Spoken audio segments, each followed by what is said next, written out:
Bonsoir à toutes et à tous et bienvenue sur Foot Universel TV, la chaîne qui analyse le football africain avec sérieux, respect et profondeur. Nous sommes à la veille d'un moment historique, une finale de Coupe d'Afrique des Nations, un match qui oppose deux grandes nations du football africain, le Maroc, le Sénégal, deux équipes solides, deux projets structurés, deux peuples passionnés.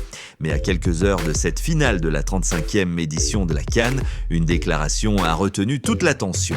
Une déclaration calme, lucide, sans arrogance ni provocation.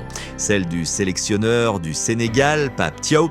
Un discours qui tranche avec les habitudes, un discours de vérité, un discours qui reconnaît une réalité tout en affirmant une ambition. Le Maroc demeure favori.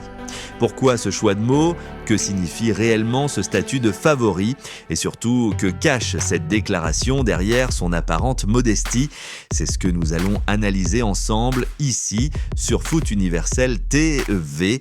La finale de la CAN 2025 oppose donc le Maroc, leader africain au classement FIFA, le Sénégal, deuxième nation africaine dans ce même classement. Deux équipes qui se connaissent, deux équipes qui se respectent, deux équipes qui arrivent en finale après un parcours exigeant. Ce n'est pas une finale surprise, ce n'est pas un accident, c'est l'aboutissement logique de mois de travail, de discipline et de rigueur. Dans ce contexte, la parole du sélectionneur sénégalais était attendue et Pape Thiaw n'a pas cherché à fuir la réalité. Pape Thiaw a été clair, direct et précis. Le Maroc est favori, même au classement FIFA. Ils sont devant nous, je crois qu'ils sont 8e et nous 11e. Il faut les féliciter. Cette phrase est très importante. Pourquoi ? Parce qu'elle repose sur des faits objectifs, pas sur de l'émotion. Le Maroc est mieux classé au niveau mondial. Le Maroc est numéro 1 africain au classement FIFA. Le Sénégal arrive juste derrière. Pape Thiaw ne conteste pas ces chiffres. Il ne cherche pas à les minimiser, il les assume pleinement et surtout, il ajoute une chose essentielle, il faut les féliciter. Ce n'est pas une phrase banale, c'est une marque de respect institutionnel, une reconnaissance du travail accompli par l'adversaire. Reconnaître un favori ne signifie pas se déclarer vaincu et Pape Thiaw le sait parfaitement. Dans le football, le statut de favori repose sur des statistiques, des classements, des performances passées. Mais une finale ne se joue jamais sur le papier. Le sélectionneur sénégalais rappelle implicitement une vérité fondamentale. Le football se joue sur le terrain. Être favori, c'est une pression supplémentaire, une responsabilité, un poids psychologique et parfois ce statut peut devenir un handicap. Pape Thiaw ne s'arrête pas au duel Sénégal-Maroc, il élargit sa réflexion à l'ensemble du football africain. Il affirme « Ils sont favoris, même si pour moi la meilleure équipe africaine reste l'Égypte avec ses 7 titres ». Cette phrase montre plusieurs choses. D'abord, une culture historique du football africain.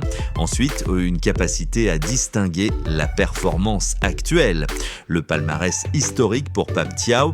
Le Maroc est favori aujourd'hui, mais l'Égypte reste la référence historique du continent. C'est une analyse équilibrée, nuancée, mature. Le classement FIFA est souvent cité, parfois critiqué, parfois surestimé, mais Pape Thiaw l'utilise avec intelligence. Il dit clairement « Le Maroc est favori ». Il est premier Afrique au classement FIFA et 11e au niveau mondial. Nous, on est derrière. Il ne nie pas la hiérarchie, il ne la conteste pas, mais il ne la dramatise pas non plus. Pour lui, ce classement ne change rien à l'état d'esprit du groupe, ne modifie pas la préparation, ne conditionne pas l'issue du match. C'est une donnée, rien de plus. C'est sans doute la partie la plus importante de son discours. Pape Thiaw affirme « Le Maroc demeure favori, mais nous avons beaucoup travaillé pour arriver ici ». Cette phrase résume tout. Le Sénégal ne se définit pas par rapport au Maroc, il se définit par rapport à son propre parcours.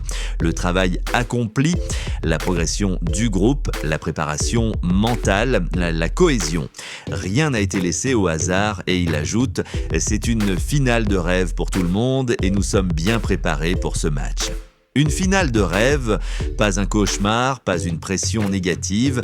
Parler de finale de rêve ne signifie pas manquer d'ambition. Au contraire, c'est reconnaître la qualité de l'adversaire, la beauté de l'affiche, l'importance de l'événement, mais une finale reste une finale. Il y a un trophée, un vainqueur, un perdant et Pape Thiaw prépare son groupe à cette réalité. Le Sénégal arrive avec humilité, sérénité, détermination, sans excès de confiance, sans complexe d'infériorité. La rencontre prévue dimanche opposera le leader africain, son premier poursuivant. C'est un duel logique, c'est un duel équilibré. Même si le Maroc est favori sur le papier, l'écart reste faible et dans une finale, un détail peut tout changer, une décision, une action, un moment clé. Pape Thiaw le sait. Ce qui frappe dans les propos de Pape Thiaw, c'est le ton. Pas de provocation, pas de discours guerrier et excessif, pas de phrases inutiles. Un discours de leader responsable. Il protège son groupe, il enlève la pression, il place le Maroc dans son rôle de favori et il prépare ses joueurs à jouer libérés. C'est une stratégie mentale très claire. Pour le Sénégal, cette finale est une opportunité immense. Non pas pour défier un favori, mais pour confirmer son statut parmi les grandes nations africaines. Le Sénégal n'a plus rien à prouver sur le plan du respect, il doit maintenant confirmer par la constance. Et c'est exactement ce que Pape Thiaw cherche à construire, une équipe stable, une mentalité forte, une continuité. À la veille de cette finale de CAN 2025, les mots de Pape Thiaw résonnent comme une leçon de football moderne. Reconnaître un favori n'est pas une faiblesse, c'est une preuve de lucidité et parfois de force intérieure. Le Maroc arrive avec le statut, le Sénégal arrive avec le travail. Dimanche, le terrain parlera. Sur Foot Universel TV, nous continuerons à analyser le football africain avec honnêteté, profondeur et respect. Dis-nous en commentaire si tu es d'accord avec l'analyse de Pape Thiaw. Like la vidéo si tu apprécies ce type de décryptage. Abonne-toi pour ne rien rater de la CAN 2025. Merci de nous avoir suivis. À très bientôt sur Foot Universel TV.